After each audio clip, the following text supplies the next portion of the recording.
Welcome to the next segment of 48 and 24. I'm Daniel Foster, social media strategist at TechSmith, and I'm joined by Betsy Weber, our chief evangelist. And our fantastic guest for this half hour is Mari Smith. She is probably the world's premier Facebook expert. She's written a couple of books, The New Relationship Marketing, and co-authored Facebook Marketing, An Hour a Day. That's achievable by anybody, right? And Forbes named Mari one of the top social media influencers. So we're going to get some great information, but one of the things we love best about Mari is she's also a Snagit fan. So she's a very heavy user of Snagit, and that's fantastic too. So I guess, Mari, just to introduce yourself a little bit to our audience, what's one of your favorite things about the work that you do? Gosh, one of the, it's funnily enough, the very thing that frustrates me is also my favorite thing, which is it's always moving, it's changing, it's dynamic. I get up every day and I never know if it's going to be a new app or a new acquisition or, a new approach to social media. But what I love about it is really the fundamental thing that stays the same is the people. People are people. People haven't really changed all that much in many, many decades. It's just how we communicate and function and do business has changed because of the technology. So, yeah. So how do you keep up with all those changes in technology? Like what's Yeah, well, I'm a big fan of making lists. So I have Twitter lists, I have Facebook lists. I love Content Gems, and Sponge, the different curation apps out there that allow you to go and put your keywords in so that you can see specific sources. So one of the sites that I look at probably every few hours is my Facebook list. I should have a link handy for that, because you know what, they're actually not that easy to find. When you curate a list on Facebook, you can put pages, whether you've liked them or not, and people, whether you follow them or not, and they can be public or private. They're very similar to Twitter lists. But I think they're one of the most underutilized features on Facebook. So I checked, I have about 130 sources there, and I have well over 30,000 subscribers on that one list. Okay. And it's really, that's my main source of like, okay, what's latest breaking news on Facebook? That's funny because I usually follow you for that, so that's fantastic. There you go. That's one of my many sources. So as social media platforms keep evolving, it seems like one of the common themes of the last year or so has been they just get more and more visual heavy. So like more prominence to visuals in the newsfeed, et cetera. Are you seeing that as a trend? And if so, where is that most pronounced?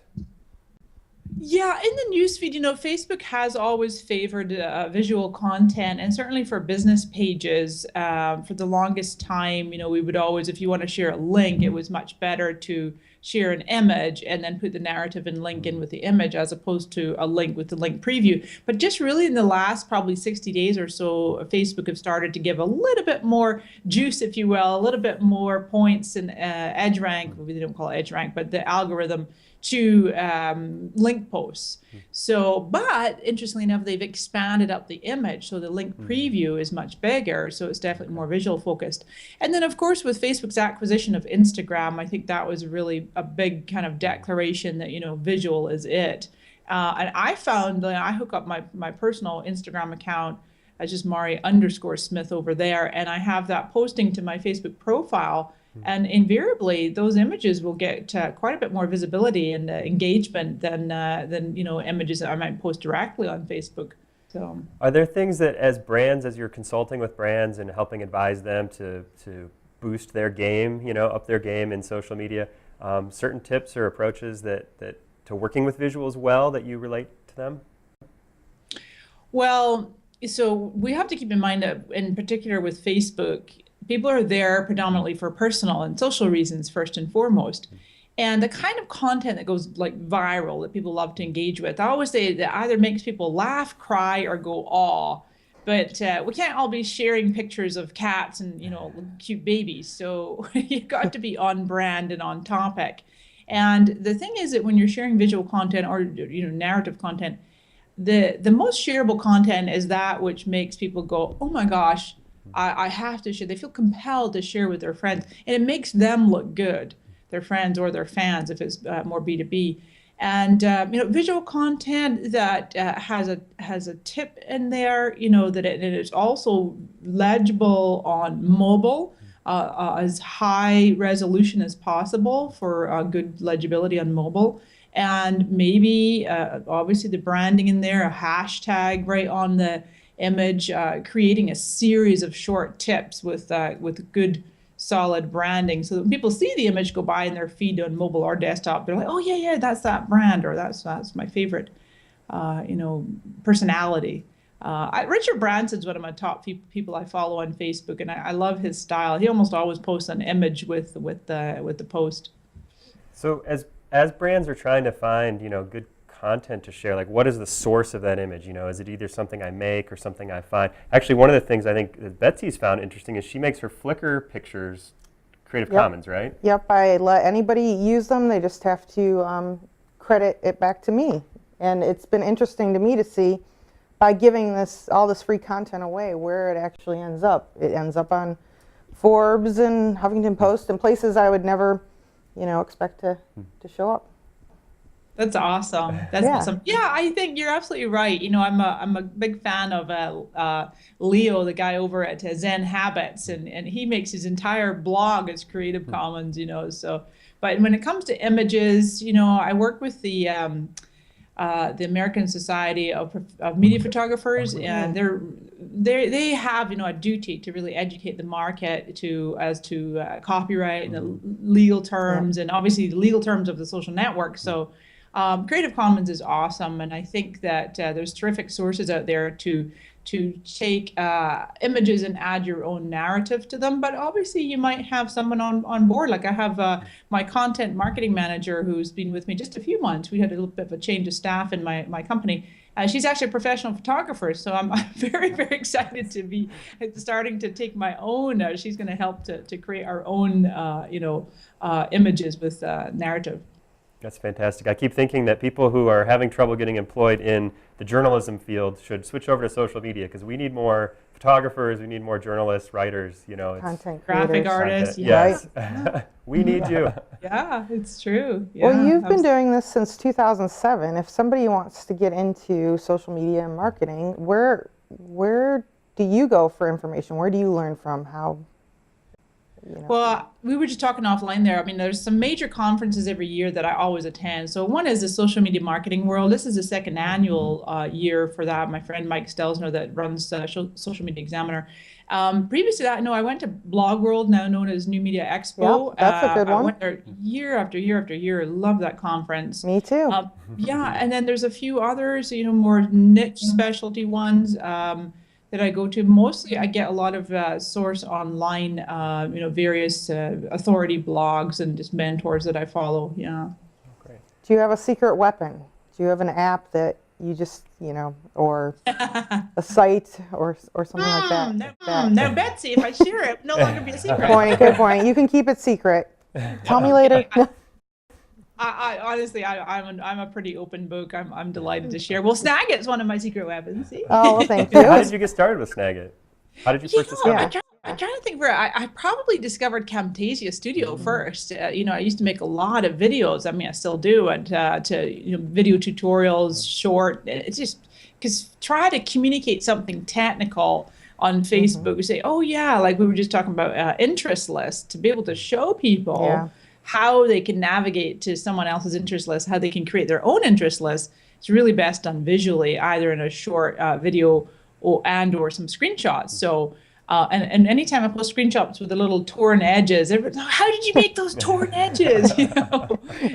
So I just love Snagit in that regard, and I think it really helps to add either to any social network post, put a marked up screenshot, or certainly a blog post that you can illustrate what you're talking about. So yeah, I believe that was introduced, oh gosh, a long time ago, years and years ago with Camtasia Studio.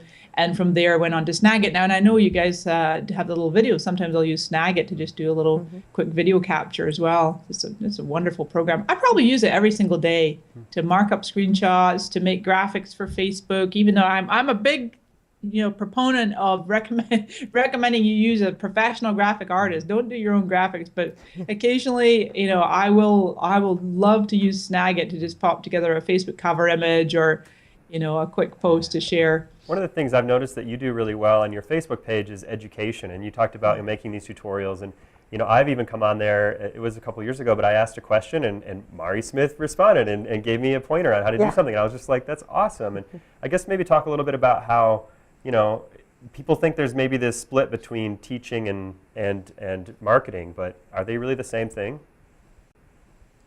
Yeah, that's a great question. There's probably a fine line. They're certainly inextricably linked.